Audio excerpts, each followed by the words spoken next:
चलिए शुरू करते हैं आज के सेशन को। गुड मॉर्निंग एवरीवन, एक बार फिर से आप सभी का क्रेजी जीके ट्रिक के डेली करंट अफेयर की सीरीज में स्वागत है। आज के सेशन में हम 19 फरवरी के सभी करंट अफेयर यहां पर डिटेल में डिस्कस करेंगे। एक एक फैक्ट, एक एक क्वेश्चन, एक एक करंट अफेयर। आराम से सुनिए, इंटरेस्टिंग सेशन है, एंड तक बने रहिएगा। पीडीएफ और मॉक टेस्ट के लिए एप्लीकेशन को चेकआउट कीजिए। एप्लीकेशन पर फ्री ऑफ कॉस्ट है आपके लिए, तो आप इसे कलेक्ट कीजिएगा। काफी सारी अदर पीडीएफ भी आपको मिल जाएगी, तो आप चेकआउट कीजिए एप्लीकेशन को। तब तक आइए सबसे पहला क्वेश्चन देखेंगे हम 19 फरवरी के करंट अफेयर का।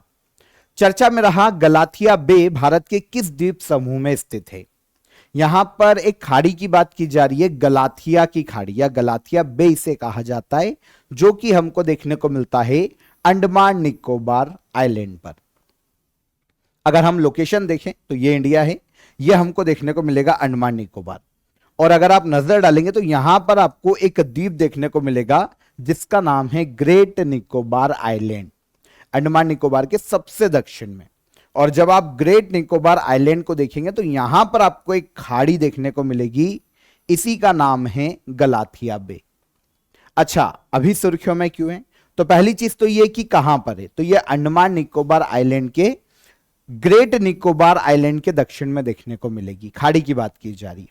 रिसेंटली हुआ यह है कि नेशनल ग्रीन ट्रिब्यूनल, जो कि दिल्ली में जिसका हेडक्वार्टर है, इसने अंडमान निकोबार आइलैंड के ग्रेट निकोबार आइलैंड पर 90,000 करोड़ का एक प्रोजेक्ट है, उसको मंजूरी दी है। इस प्रोजेक्ट का नाम है ग्रेट निकोबार इंफ्रास्ट्रक्चर प्रोजेक्ट। काफी विपक्षी पार्टियां इस प्रोजेक्ट का विरोध कर रही थी, काफी अलग अलग संगठन विरोध कर रहे थे, क्योंकि उनका मानना था कि यह पर्यावरण के खिलाफ है। तो मामला नेशनल ग्रीन ट्रिब्यूनल में था और नेशनल ग्रीन ट्रिब्यूनल ने कहा कि भारत में स्ट्रेटेजिक इंपॉर्टेंस का ये बहुत ही इंपॉर्टेंट है कि भाई इस प्रोजेक्ट का विस्तार किया जाना चाहिए, इस प्रोजेक्ट पर काम किया जाना चाहिए। और नेशनल ग्रीन ट्रिब्यूनल ने बोला है कि हम इसमें इंटरफेयर नहीं करेंगे और गवर्नमेंट को विकास के जो काम है वो करने दिए जाए, क्योंकि ये एक बहुत ही स्ट्रेटेजिक लोकेशन है जहां पर इंफ्रास्ट्रक्चर डेवलपमेंट बहुत जरूरी है। किसने कहा? ये नेशनल ग्रीन ट्रिब्यूनल ने। अब देखिए, ग्रेट निकोबार इंफ्रास्ट्रक्चर प्रोजेक्ट के तहत बनाया क्या जाएगा। तो सबसे पहली चीज, इंटरनेशनल कंटेनर ट्रांसशिपमेंट टर्मिनल। ये गलाथिया बे में ही एक विशाल पोर्ट है जहां पर बनाया जा रहा है। ओके, तो इसका निर्माण किया जाएगा टर्मिनल का। ग्रीनफील्ड इंटरनेशनल एयरपोर्ट बनाया जाएगा, मिलिट्री और सिविल दोनों ही उद्देश्यों से, ताकि जो हमारी मिलिट्री बेस है वो यहां पर बनाए जा सके। और इन फ्यूचर इंडियन ओशन में कोई भी अगर देश हमारे खिलाफ कोई काम करता है, कभी वॉर की स्थिति होती है, तो हमारी जो आर्मी है, जो एयरफोर्स है, वो रिस्पॉन्ड कर पाएगी इमीडिएट, है ना। तो ग्रीनफील्ड इंटरनेशनल एयरपोर्ट का निर्माण किया जा रहा है ग्रेट निकोबार इंफ्रास्ट्रक्चर प्रोजेक्ट के तहत। इंटीग्रेटेड टाउनशिप बनाई जा रही है और इसके अलावा पावर प्लांट का निर्माण किया जा रहा है, ताकि यहां पर एक तो टाउनशिप भी निर्मित हो रही है और इन फ्यूचर पावर हाउस के रूप में भी हम इस क्षेत्र को यूज कर पाए। अगर हम इसकी स्ट्रेटेजिक महत्व देखें कि ये इतना महत्वपूर्ण क्यों है प्रोजेक्ट, तो सबसे पहली चीज आती है मलक्का स्ट्रेट। मलक्का स्ट्रेट को हमने कुछ सेशंस पहले डिस्कस किया था। ये जो स्ट्रेट है ना, ये इंडियन ओशन और पैसिफिक ओशन को कनेक्ट करता है। तो इससे सबसे ज्यादा पास देखने को मिलता है ग्रेट निकोबार आइलैंड, और यहीं पर पूरे प्रोजेक्ट बनाए जा रहे हैं, यहीं पर इसका डेवलपमेंट किया जा रहा है, ताकि इन फ्यूचर अगर चाइना मलक्का स्ट्रेट में कोई ऐसा काम करता है इंडिया के खिलाफ, तो हम रिस्पॉन्ड कर पाए, है ना। जो इंडियन ओशन का दक्षिणी या पूर्वी इंडियन ओशन का जो क्षेत्र है, वहां पर हमारी पकड़ मजबूत हो। इंडिया के खिलाफ चाइना की जो स्ट्रिंग ऑफ पर्ल्स की जो पॉलिसी है, मतलब मोतियों की माला इसे कहा जाता है, ये जो पॉलिसी है जिसमें ये इंडिया को चारों तरफ से घेर रहा है सैनिक क्षमता के आधार पर, तो उसका भी एक तोड़ इससे देखा जा रहा है। और इंडिया की एक्ट ईस्ट पॉलिसी है, पहले लुक ईस्ट पॉलिसी थी, उसको बदल के बाद में किया गया एक्ट ईस्ट पॉलिसी, उसका भी एक महत्वपूर्ण अंग है। इन फ्यूचर हम जो हमारे दक्षिण पूर्वी एशियाई देश है उनकी भी यहां से मदद कर पाएंगे। और बहुत ही ज्यादा इंपॉर्टेंट लोकेशन ये हमें देखने को मिलती है, जो कि इंडिया की फॉरेन स्ट्रेटेजी देख लो, सैन्य स्ट्रेटेजी देख लो, उसके अकॉर्डिंग ये बहुत ही अच्छा प्रोजेक्ट है जिसको नेशनल ग्रीन ट्रिब्यूनल ने अब हरी झंडी दिखाई है। ठीक है, तो बहुत सारे फायदे हैं, मैंने आपको बता दिए। यहां पर ग्रेट निकोबार की हम बात करें नॉर्मली, तो अंडमान निकोबार का सबसे दक्षिणी द्वीप है और अंडमान निकोबार में सबसे बड़ा द्वीप है, मलक्का स्ट्रेट के पास है, इसलिए यह और ज्यादा इंपॉर्टेंट हो जाता है। इंडिया का जो सबसे दक्षिणी बिंदु है ना, इंदिरा पॉइंट, यह हमको अंडमान निकोबार आइलैंड के ग्रेट निकोबार आइलैंड पर ही देखने को मिलता है, सबसे दक्षिणी बिंदु है। ठीक है, तो यह भी याद रखिएगा, यह एग्जाम में पूछा जाता है, इंदिरा पॉइंट इंडिया का सबसे दक्षिणी बिंदु। मधुमक्खी कॉरिडोर इनिशिएटिव किस संस्था के द्वारा शुरू किया गया है? तो यहां पर बी कॉरिडोर की बात करें तो इसका अनाउंसमेंट किया है national highways authority of India ने, NHAI, भारत में बी कॉरिडोर्स का निर्माण करने वाली। तो इस पहल को हाल ही में शुरू किया है national highways authority of India ने। इंडिया का पहला बी कॉरिडोर इनिशिएटिव है। अब आप बोलेंगे मधुमक्खियों के लिए कॉरिडोर, ये क्या है? तो बी कॉरिडोर्स की बात करें तो नेशनल हाईवे पर दोनों तरफ आपने देखा है कि ग्रीन बेल्ट होता है, लेकिन अभी जो ग्रीन बेल्ट है ना, वहां पर होता ये कि आर्टिफिशियल जो पौधे उनका रोपण किया जाता है ना, जिसमें फूल नहीं आते, जो हमारे इन्वायरमेंट है उसको कोई ज्यादा फायदा नहीं होता, तो ऐसे पेड़ पौधे रोपित किए जाते हैं। लेकिन बी कॉरिडोर में क्या किया जाएगा कि जो फूलों वाले पौधे हैं, पेड़ हैं, उनका रोपण किया जाएगा। नॉर्मली मधुमक्खियों को और जो परागगण है उनको आकर्षित करेंगे, तो इससे होगा ये कि भाई जो हमारा इकोसिस्टम है उसे बूस्ट करने में मदद मिलेगी, और इन फ्यूचर इकोलॉजिकल महत्व के पौधे यहां पर लगाए जाएंगे, जिससे हमारे इन्वायरमेंट को हम और ज्यादा प्रोटेक्ट कर पाएंगे और जो ग्लोबल वार्मिंग है उसको भी कम करने में मदद मिलेगी। उद्देश्य गवर्नमेंट का कि 2026 से 2027 तक 40 लाख पेड़ लगाए जाएंगे, ओके, और 60% ये जो एरिया होगा वो बी कॉरिडोर्स के तहत ही लगाए जाएंगे। मतलब ऐसे पौधे जो कि फूल वाले होंगे और मधुमक्खियों को आकर्षित करें। कम से कम 3 डेडिकेटेड पॉलिनेटर्स कॉरिडोर का निर्माण किया जाएगा, है ना, परागगण वाले जो कॉरिडोर से उनका निर्माण किया जाएगा। यहां पर पॉलिनेटर्स कॉरिडोर ऐसे मार्ग या ग्रीन स्ट्रिप्स जो कि मधुमक्खी, तितली इनको आकर्षित करती है ना, और ऐसे पौधे जिनसे इनके भोजन की भी व्यवस्था हो, एक स्थान से दूसरे स्थान तक ये सुरक्षित जा सके और इनके भोजन पाने में इनको हर जगह पर मदद मिले। तो ये है पॉलिनेटर्स कॉरिडोर। तो ऐसे 3 पॉलिनेटर्स कॉरिडोर का निर्माण किया जाना है बी कॉरिडोर इनिशिएटिव के तहत। तो बायोडायवर्सिटी को बढ़ाना, इसके अलावा इकोसिस्टम बैलेंस करना इस कॉरिडोर को बनाए जाने का मुख्य उद्देश्य है। बना कौन रहा है? तो ये बना रहा है national highway authority of India. Bharat में नेशनल हाईवे के मैनेजमेंट के लिए काम करने वाली नेशनल बॉडी, ओके, 1995 में इसकी स्थापना की गई थी। दिल्ली में इसका हेडक्वार्टर है। संतोष कुमार यादव चेयरमैन के पद पर हैं national highways authority of India के, और ministry of road transport and highways के अंतर्गत national highway authority of India काम करता है। इजी। आगे चर्चा में रहा तुलबुल नेविगेशन प्रोजेक्ट किस राज्य या यूनियन टेरिटरी में है और यह किस नदी पर स्थित है? तो ये प्रोजेक्ट एसएससी और स्पेशली सिविल सर्विसेज में काफी पूछा जाता है।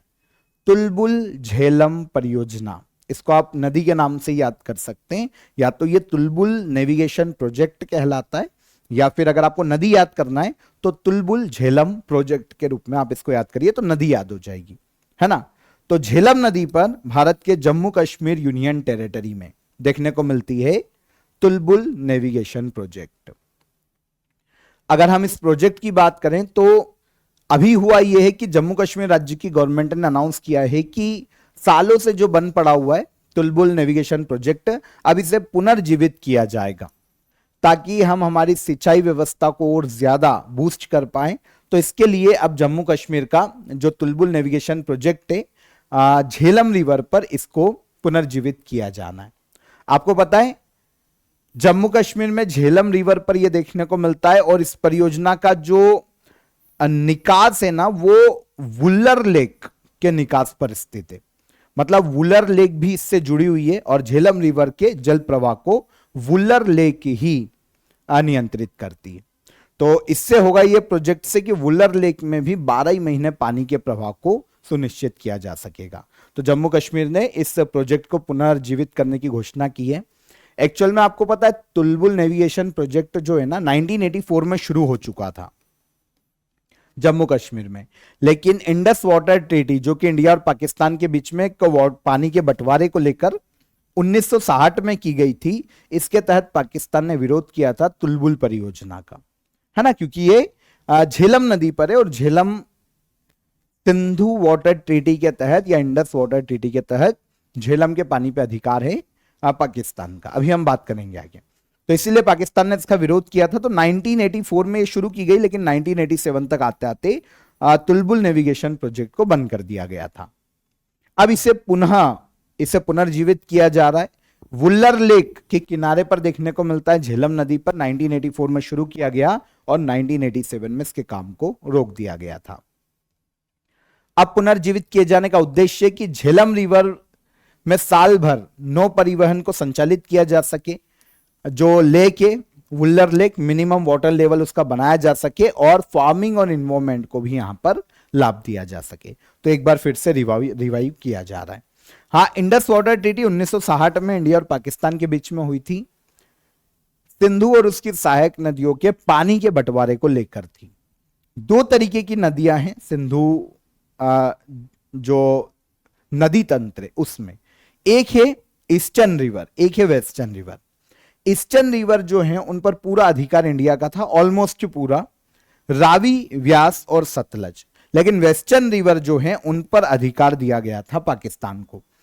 ये इंडस, झेलम और चिनाब, सिंधु, झेलम और चिनाब, ये तीन नदियां हैं जिन पर पाकिस्तान को ऑलमोस्ट पूरा अधिकार था। इसीलिए जो तुलबुल झेलम परियोजना है उसको रोकना पड़ा था हमको, क्योंकि अधिकार किसके पास था? पाकिस्तान के पास। लेकिन 2025 में ऑपरेशन सिंदूर के बाद आपको पता है इंडस वाटर ट्रीटी को हमने सस्पेंड कर दिया था। तो अब हमारी जो उत्तरदायित्व है पानी देने का पाकिस्तान को वो खत्म हो जाता है और अब हम इनके पानी का भी पूरा यूज करने वाले हैं, क्योंकि तीनों नदियां इंडिया से होकर गुजरती हैं। Done. Jammu Kashmir union territory है, कैपिटल है श्रीनगर और विंटर कैपिटल के रूप में जम्मू का यूज किया जाता है। लेफ्टिनेंट गवर्नर मनोज सिन्हा है जम्मू कश्मीर के। चीफ मिनिस्टर है उमर अब्दुल्ला। ओके, आगे चलिए। ऑफर ऑफ द डे बता देता हूं आप सभी को। जनरल साइंस आप ज्वाइन कर सकते हैं। देखिए हर एग्जाम में, चाहे वो वनडे एग्जाम हो, सिविल सर्विसेज का एग्जाम हो, जनरल साइंस से नॉर्मली क्वेश्चन पूछे जाते हैं। बहुत सारे एग्जाम्स में जनरल साइंस जो होता है ना एक पूरा सेगमेंट होता है। तो आपके लिए ये क्रैश कोर्स है 45 डेज का, आप इसे ज्वाइन कर सकते हैं। तीनों साइंस आपके यहां पर कवर हो जाएंगे, है ना। तो आप इसे ज्वाइन कीजिए। डिस्क्रिप्शन में मैंने आपको इसकी लिंक दे दी है, वहां पर क्लिक कीजिए और डायरेक्ट आप इसे अवेल कीजिए काफी एफोर्डेबल प्राइस में। तो जनरल साइंस ज्वाइन कीजिए, क्योंकि एसएससी में जो जीएस का पोर्शन होता है साइंस के काफी क्वेश्चन पूछे जाते हैं हर एग्जाम में इवन। ठीक है, तो आप ज्वाइन कीजिए, डिस्क्रिप्शन में लिंक है, वहां पर क्लिक कीजिए और डायरेक्ट इसे अवेल कीजिए।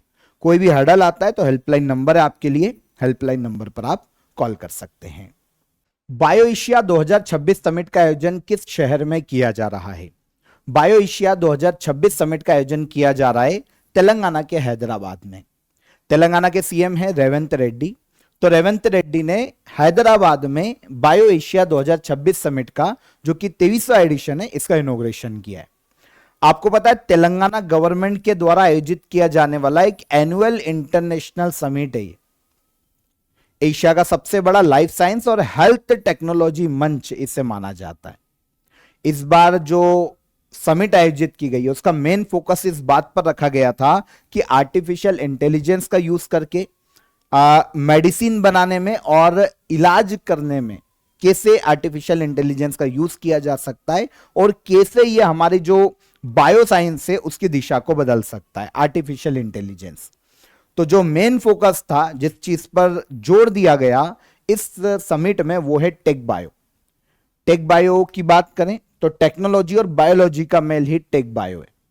मतलब AI, data science, robotics, sensor, इनका यूज करके या टेक्नोलॉजी का यूज करके जेनेटिक्स, एग्रीकल्चर, मेडिसिन, हेल्थ, इनमें कैसे इन चीजों का यूज किया जा सकता है, कैसे हम बढ़ावा दें इन सभी सेक्टर में टेक्नोलॉजी को। तो इसीलिए टेक बायो पर यहां पर जोर दिया गया था। 50 से ज्यादा देशों के 4000 से ज्यादा डेलीगेट्स यहां पर आए थे। 500 से ज्यादा कंपनियां यहां पर शामिल हुई थी। तो हैदराबाद में आयोजित किया गया बायो एशिया 2026 समिट को। हैदराबाद भारत की जिनोम वैली के रूप में जाना जाता है, क्योंकि दुनिया के सबसे बड़े जो वैक्सीन और दवा निर्माण केंद्र है ना, वो हमको हैदराबाद में देखने को मिलते हैं, तेलंगाना में। राज्य का लक्ष्य तेलंगाना का, तेलंगाना राइजिंग 2047 के तहत, जो कि इनका लक्ष्य है, पूरी दुनिया का सबसे उन्नत लाइफ साइंस इकोसिस्टम तेलंगाना में बनाया जा सके। इसलिए समय समय पर ऐसे इवेंट आयोजित करवाते रहते हैं, और इसी क्रम में बायो एशिया 2026 समिट का आयोजन भी तेलंगाना के हैदराबाद में किया गया।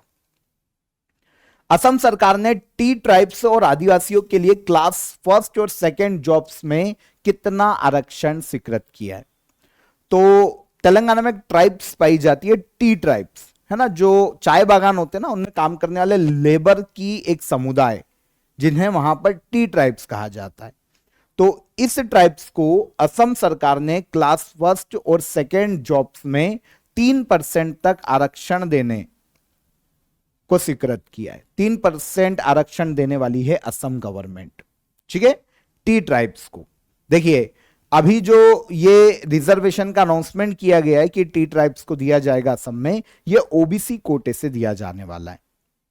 अभी तक केवल क्या होता था कि असम में क्लास 3 और क्लास 4 की जो जॉब्स थी, उनमें ही टी ट्राइब्स को आरक्षण दिया जाता था, जैसे स्टेट सिविल सर्विसेज, या फिर कोई जो 3rd और 4th नंबर की जो पोस्ट होती है, छोटी जो पोस्ट होती है, उनमें ही केवल दिया जाता था आरक्षण।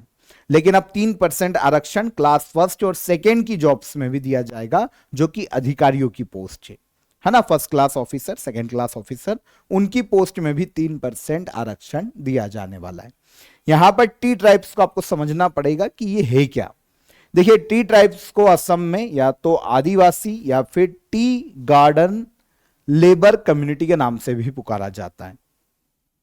एक्चुअल में अंग्रेजों के शासनकाल में एक प्रथा थी 19वीं शताब्दी में, 1860 से 1890 के बीच में, जब ब्रिटिश रूल था ना, तो भारत के ब्रिटिशर्स क्या करते थे कि भारत के अलग अलग राज्यों से मजदूरों को लेकर आते थे, एग्रीमेंट करवाते थे और उनको चाय के बागानों में काम करने लगा देते थे, क्योंकि काफी टफ काम होता था, है ना, बहुत मुश्किल काम होता था। तो वो क्या करते थे कि अलग अलग राज्यों से भारत के ऐसे मजदूरों को पकड़ के लेके आते थे जिनको पैसे की जरूरत है, एग्रीमेंट कर लेते थे। अब वो जो एग्रीमेंट लेबर होता ना, तो एग्रीमेंट मजदूर, अब उनको एग्रीमेंट नाम तो आता नहीं था मजदूरों को, तो उन्होंने कहा एग्रीमेंट को गिरमिट। एग्रीमेंट गिरमिट एक जैसा वर्ड देखने को मिलता है ना, क्योंकि नाम तो आता नहीं था, तो गिरमिटिया मजदूर इनका नाम पड़ा। अब ये मजदूर असम में रहे, अब वहीं बस गए। एक्चुअल में असम की जो टोटल आबादी है ना, 17 से 20% तक ये कम्युनिटी देखने को मिलती है। अभी तक इनको ओबीसी में कैलकुलेट किया जा रहा था, लेकिन काफी समय से ये टी ट्राइब से डिमांड कर रही थी कि इनको SC ST का दर्जा दिया जाए।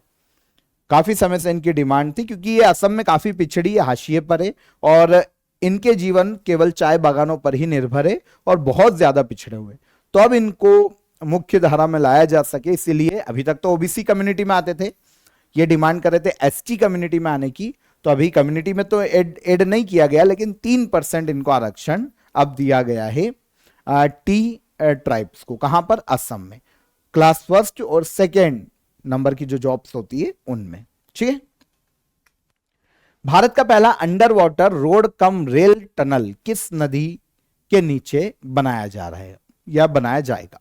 तो भारत का पहला under water road cum rail tunnel, इसका निर्माण किया जाएगा असम में ब्रह्मपुत्र नदी के नीचे। रोड की व्यवस्था भी होगी और रेलवे के लिए भी इसमें कॉरिडोर का निर्माण किया जाएगा। तो यह भारत का पहला under water road cum rail tunnel होगा, मतलब रेल भी चलेगी और एक मार्ग, सड़क मार्ग भी यहां से गुजरेगा अंडर वाटर होते हुए। पहले तो यह समझे कि under water road cum rail tunnel है क्या।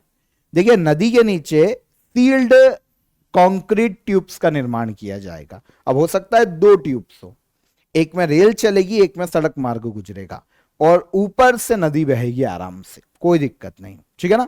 तो ये टनल होगा जो कि ब्रह्मपुत्र नदी के नीचे बनाया जाएगा और अंदर रोड और रेलवे सॉरी दोनों ही संचालित की जा सकेगी।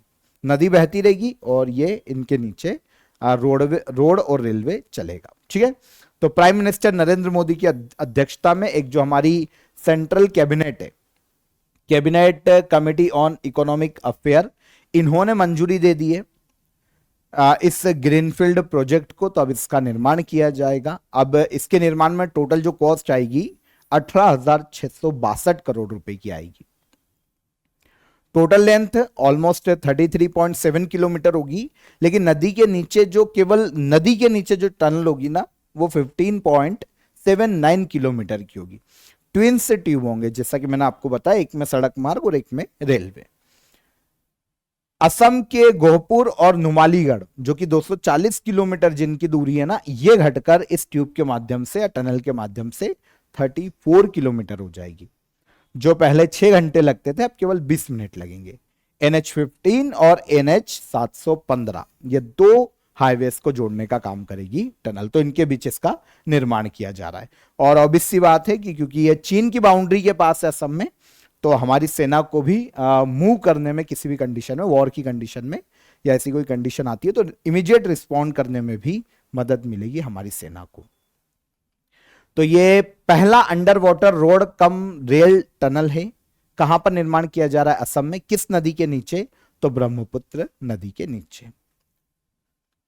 ऑपरेशन स्ट्रिप्स के तहत एक्सप्लोरर नामक बाघ को किस राष्ट्रीय उद्यान में छोड़ा गया है? एक्सप्लोरर ये एक एडल्ट टाइगर है जिसको हाल ही में लाकर छोड़ा गया है पापी कोंडा नेशनल पार्क में, ऑपरेशन स्ट्रिप्स के तहत।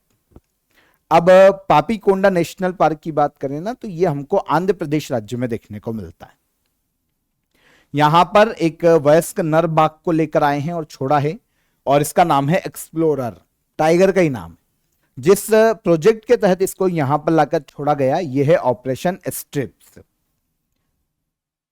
देखिए, ऑपरेशन स्ट्रिप्स की बात करें ना, तो बाघों के संरक्षण के लिए इस योजना को लेकर आई थी आंध्र प्रदेश सरकार। तो यह आंध्र प्रदेश फॉरेस्ट डिपार्टमेंट की एक योजना है, ऑपरेशन स्ट्रिप्स। इसमें होगा क्या कि वाइल्ड लाइफ मैनेजमेंट एक इनिशिएटिव है। दो उद्देश्य इसके, एक तो बाघों की संख्या को बढ़ावा दिया जा सके, इसके लिए जरूरी है कि बाघों का जो जंगल क्षेत्र है उसको बढ़ाया जाए, बाघों को वहां पर फैसिलिटी दी जाए, और सेकेंड, उनके शिकार के लिए हिरण और ऐसे जानवरों का भी वहां पर होना जरूरी है। तो इनकी संख्या को भी जंगल में बढ़ाया जाए।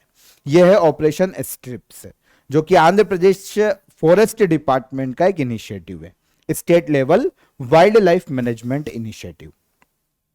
उद्देश्य आपको समझ में आ गया, टाइगर कंजर्वेशन के लिए और उनका जो आवास है उनको पुनर्जीवित करने के लिए आंध्र प्रदेश सरकार की योजना। अब यहां पर पापी कोंडा नेशनल पार्क, क्वेश्चन इससे था, यह कहां देखने को मिलेगा? आंध्र प्रदेश में। यह क्वेश्चन आता है, पूछा गया एग्जाम में। ईस्टर्न घाट है ना, आंध्र प्रदेश ईस्टर्न घाट एरिया में, तो ईस्टर्न घाट पर यह देखने को मिलता है और पापी हिल्स क्षेत्र में है, इसीलिए इसका नाम पड़ा है पापी कोंडा नेशनल पार्क। 1978 में यह वाइल्ड लाइफ सेंचुरी बनी थी। आगे चलकर 2008 में यह नेशनल पार्क बना। 1012 स्क्वायर किलोमीटर के एरिया में पूरा नेशनल पार्क फैला हुआ है आंध्र प्रदेश राज्य में। बांग्लादेश के नए प्रधानमंत्री के रूप में किसने शपथ ली है? तो कुछ सेशंस पहले हमने इसको डिस्कस किया था, तब पार्टी की जीत हुई थी, तब हमने बात की थी। अब फाइनली बांग्लादेश के नए प्रधानमंत्री के रूप में शपथ ली है तारिक रहमान ने। अभी बांग्लादेश में इलेक्शन हुए थे, वहां पर पार्लियामेंट्री इलेक्शन हुए, और बांग्लादेश के पार्लियामेंट्री इलेक्शन में Bangladesh nationalist party almost 2/3 majority से जीत कर आई थी। यह तारिक रहमान की पार्टी। 36 साल के बाद बांग्लादेश को कोई मेल पीएम मिला है, पुरुष प्रधानमंत्री। अभी मोहम्मद यूनुस थे, लेकिन वो अंतरिम प्रधानमंत्री थे, वो कोई इलेक्शन जीतकर नहीं आए थे। इनके पहले 36 सालों से शेख हसीना, खालिदा जिया, ये खालिदा जिया के ही बेटे, तो इनका शासन था ऑलमोस्ट 1991 से, अगर हम गणित लगाएं तो 1991 में खालिदा जिया पहली बार पीएम बनी थी बांग्लादेश की। खालिदा जिया रही 3 बार पीएम, फिर शेख हसीना रही काफी लंबे समय तक। तो मेल पीएम नहीं बना था 36 साल से। अब पुरुष प्रधानमंत्री बने हैं तारिक रहमान। मोहम्मद यूनुस को इन्होंने रिप्लेस किया, जो कि अंतरिम पीएम के रूप में अगस्त 2024 से कार्यरत थे, अंतरिम गवर्नमेंट चला रहे थे।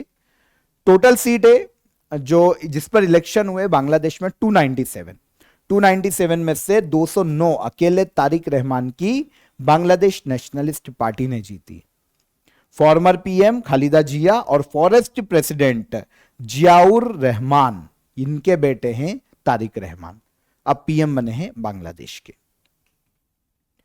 उदंती सीतानाडी टाइगर रिजर्व में हॉर्नबिल रेस्टोरेंट्स विकसित किया जा रहा है। यह टाइगर रिजर्व भारत के किस राज्य में स्थित है?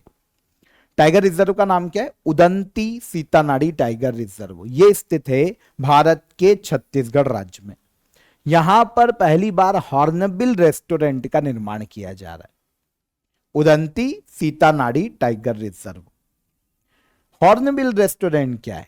तो हॉर्नबिल एक पक्षी है, अगर आपको पता हो तो, यहां पर इमेजेस की, ये पक्षी, इसके लिए रेस्टोरेंट बनाया जा रहा है। मतलब इंसानों के जैसे रेस्टोरेंट नहीं होंगे, यहां पर होगा ये कि जो हॉर्नबिल रेस्टोरेंट बनाया जा रहा है इस टाइगर रिजर्व में, वहां पर सारे जो पौधे हैं वो फलों वाले लगाए जाएंगे। जितने भी पेड़ हैं वो ऐसे फलों वाले लगाए जाएंगे जो कि हॉर्नबिल बर्ड को पसंद हो। ओके, और साल भर इनमें फल रहे। जैसे बरगद पीपल के जो फूल होते हैं ना, जो फल होते हैं छोटे छोटे, वो भी हॉर्नबिल खाते हैं। तो ऐसे फलों वाले पौधे लगाए जाएंगे, इसे कहा जा रहा है हॉर्नबिल रेस्टोरेंट। तो इसका निर्माण उदंती सीतानाडी टाइगर रिजर्व में किया जाएगा। देखिए, मालाबार पाइड हॉर्नबिल की यहां पर बात की जा रही है। इसका साइंटिफिक नेम है एंथ्राकोसेरोस कोरोनॉट्स, साइंटिफिक नेम है। काला और सफेद कलर का इसका शरीर होता है। चोंच इसकी काफी यूनिक होती है, पीली और सफेद रंग की। अभी हमने इमेज में देखा। इसे जंगल का माली कहा जाता है, क्योंकि ये क्या होता है, जब फल खाता है ना तो उनके बीजों को दूर दूर तक फैलाता है। फल लेके गया एक स्थान से दूसरे स्थान, वो गिरा कहीं पर, तो उससे क्या होता है, जंगल का फैलाव होता है, इसलिए इसे जंगल का माली कहा जाता है। IUCN की नियर थ्रेटेंड कैटेगरी में से शामिल किया गया है, संकट के करीब है, तो इसके संरक्षण किया जाना आवश्यक है। इसीलिए उदंती सीतानाडी टाइगर रिजर्व में हॉर्नबिल रेस्टोरेंट का निर्माण किया जा रहा है छत्तीसगढ़ में। अब छत्तीसगढ़ क्या ये प्लेस स्पेशल क्यों है? एक्चुअल में यहां पर जो कंडीशन है ना, वो पश्चिमी घाट जैसी है, क्योंकि हॉर्नबिल जो है ना आमतौर पर वेस्टर्न घाट में पाया जाता है। और जब हम उदंती सीतानाडी टाइगर रिजर्व की बात करते हैं तो इसका 60% हिस्सा पहाड़ी है, वेस्टर्न घाट जैसी फील आती है, क्लाइमेट भी वैसा है। तो यहां पर इसके संरक्षण के लिए काम किया जा रहा है। शुरुआत में 2017 में एक पक्षी पहली बार देखा गया था, लेकिन अब 400 हॉर्नबिल इस टाइगर रिजर्व में देखने को मिल रहे हैं। तो इनके संरक्षण के लिए लगातार छत्तीसगढ़ के उदंती सीतानाडी टाइगर रिजर्व में प्रयास किया जा रहा है। यह छत्तीसगढ़ में है, 2008 में टाइगर रिजर्व बना था, तो इसे भी याद रखिएगा। सेंट्रल इंडियन लैंडस्केप का हिस्सा है और इसे ईस्टर्न घाट का ही विस्तार माना जाता है। तो यहां पर हॉर्नबिल के लिए भी व्यवस्था या फिर जो क्लाइमेट है वो अनुकूल है। लास्ट क्वेश्चन, आगामी 2027 की जनगणना में डिनोटिफाइड नोमैडिक और सेमी नोमैडिक ट्राइब्स, जिन्हें कहा जाता है DNTs, को शामिल किया जा रहा है। इससे पहले इन समुदायों से संबंधित जानकारी अंतिम बार किस वर्ष की जनगणना में दर्ज की गई थी? तो DNTs क्या है? ये डिनोटिफाइड नोमैडिक और सेमी नोमैडिक ट्राइब। इनको आखिरी बार इंडिया में जब 1931 में जनगणना हुई थी ना, तब इनको कैलकुलेट किया गया था और उस जनगणना में ये दर्ज है। उसके बाद किसी भी जनगणना में ये ट्राइब्स DNTs देखने को नहीं मिलती। लेकिन अब 2027 की जो जनगणना होगी, इनमें इनको एक बार फिर से काउंट किया जाएगा। एक्चुअल में ये जो कम्युनिटी, ये ट्राइब्स है ना, काफी समय से मांग कर रही थी कि भाई हमको भी कैलकुलेट कर लो, जनगणना में हमारे लिए एक अलग से कॉलम दे दो और उसमें हमको कैलकुलेट कर लो, ताकि पता रहे कि हमारी कितनी पॉपुलेशन। 1931 के बाद से कैलकुलेट नहीं किया गया हमको। ओके, 1911 की जनगणना में इनको कैलकुलेट किया गया था, फिर 1931 की जनगणना में कैलकुलेट किया गया था। तब से इनका कोई भी फिर विवरण नहीं आगे। अब भारत का जो रजिस्ट्रार जनरल का कार्यालय है, उन्होंने बोला है कि 2027 की जनगणना में डीएनटीज को भी कैलकुलेट किया जाएगा। अब ये है क्या, देखिए एक्चुअल में क्या है ना, अंग्रेजों के शासनकाल में एक रूल आया था, क्रिमिनल ट्राइब्स एक्ट 1871। उसके तहत डीएनटीज जो है ना, इन्हें कॉन्जेनिटल ऑफेंडर्स घोषित किया गया था, मतलब जन्मजात अपराधी। अगर इनमें आपने जन्म ले लिया किसी भी व्यक्ति ने, तो जन्मजात अपराधी घोषित किया गया था, क्योंकि अंग्रेजों के खिलाफ एक क्रांतिकारी की तरह काम करते थे। ओके, आजादी के बाद, क्योंकि ऑब्वियस सी बात है ये बहुत काला कानून है ना, कोई किसी कम्युनिटी में जन्म ले ले उस कारण उसे अपराधी घोषित कर देना। तो आगे चलकर जब भारत आजाद हुआ ना, तो 1952 में इंडियन गवर्नमेंट ने इस कानून को हटा दिया। जब कानून को हटाया तो ये अपराधी की श्रेणी में जो जनजाति थी ना, ये क्या हो गई, डी नोटिफाइड हो गई। तब से इनको डीएनटी ही कहा जाता है। ओके, समुदाय आज भी काफी पॉवर्टी में, अशिक्षा बहुत ज्यादा है और सामाजिक कलंक का सामना कर रहे हैं, क्योंकि ये कभी जन्मजात अपराधी जैसे कलंक इन पर लगाया गया था अंग्रेजों के द्वारा। तो अब फाइनली 2027 में अब जो जनगणना हो रही है उनमें डीएनटीज को काउंट किया जाएगा, D notified nomadic and semi nomadic tribes को। ठीक है, तो इजी था, लेकिन आपको पता होना चाहिए कि ये क्या है। मेजर कमीशन देखें जो कि इन ट्राइब्स पर है। एक है रेनके कमीशन, 2008 में बना था, डीएनटी समुदाय की सूची बनाने वाला फर्स्ट नेशनल कमीशन था आजादी के बाद। फिर एक आया था इदाते कमीशन। इदाते कमीशन की बात करें तो 1200 डीएनटी समुदाय की इन्होंने पहचान की थी, 2017 में बना था, और उसमें पाया गया कि कई समुदाय एससी एसटी ओबीसी में शामिल है, लेकिन 268 कम्युनिटी उस वक्त भी किसी भी कैटेगरी में नहीं थी। तो बहुत दिक्कत है। अब इनका विकास कैसे करें जब किसी कैटेगरी में शामिल ही नहीं है, तो विकास कैसे करें, सरकारी योजनाओं का लाभ कैसे दें, इसीलिए अब फाइनली इनको काउंट किया जाएगा और फिर देखा जाएगा कि कैसे गवर्नमेंट स्कीम्स के इनको लाभ देना है। तो यहां पर 19 फरवरी के हमारे सभी करंट अफेयर हमने डिटेल में डिस्कस कर लिए, एक एक फैक्ट, एक एक क्वेश्चन को समझा। आई होप पसंद आया होगा सेशन। अब हम चलते हैं लास्ट डे के करंट अफेयर को रिवाइज कर लेते हैं। ओल्ड चिकी लिपि के 100 वर्ष पूरे होने पर दिल्ली में समारोह का आयोजन किया गया। ओल्ड चिकी लिपि किस भाषा से संबंधित है, तो यह है संथाली। भव्य भारत भूषण पुरस्कार किस संस्था के द्वारा शुरू किया गया, तो यह शुरू किया गया है किसके द्वारा, ईशा फाउंडेशन के द्वारा। भारतीय चार्टर्ड लेखाकार संस्थान के अध्यक्ष कौन बने, तो सीए प्रसन्न Kumar D. Comprehensive urban policy अपनाने वाला भारत का पहला राज्य कौन बना, तो यह बना है कौन, केरला। चर्चा में रहा पीटन डे ला फुर्नेस वोल्केनो किस महासागर में स्थित है, तो यह देखने को मिलेगा इंडियन ओशियन में। नॉर्थ और साउथ ब्लॉक स्थित पुराने प्रशासनिक भवनों को किस म्यूजियम में कन्वर्ट किया जा रहा है, तो युग युगीन भारत राष्ट्रीय संग्रहालय में। टी20 इतिहास में 700 विकेट लेने वाले पहले गेंदबाज कौन बने, राशिद खान। अफ्रीकी संघ का 39th एनुअल समिट कहां आयोजित किया गया, इथोपिया के आदिस अबाबा में।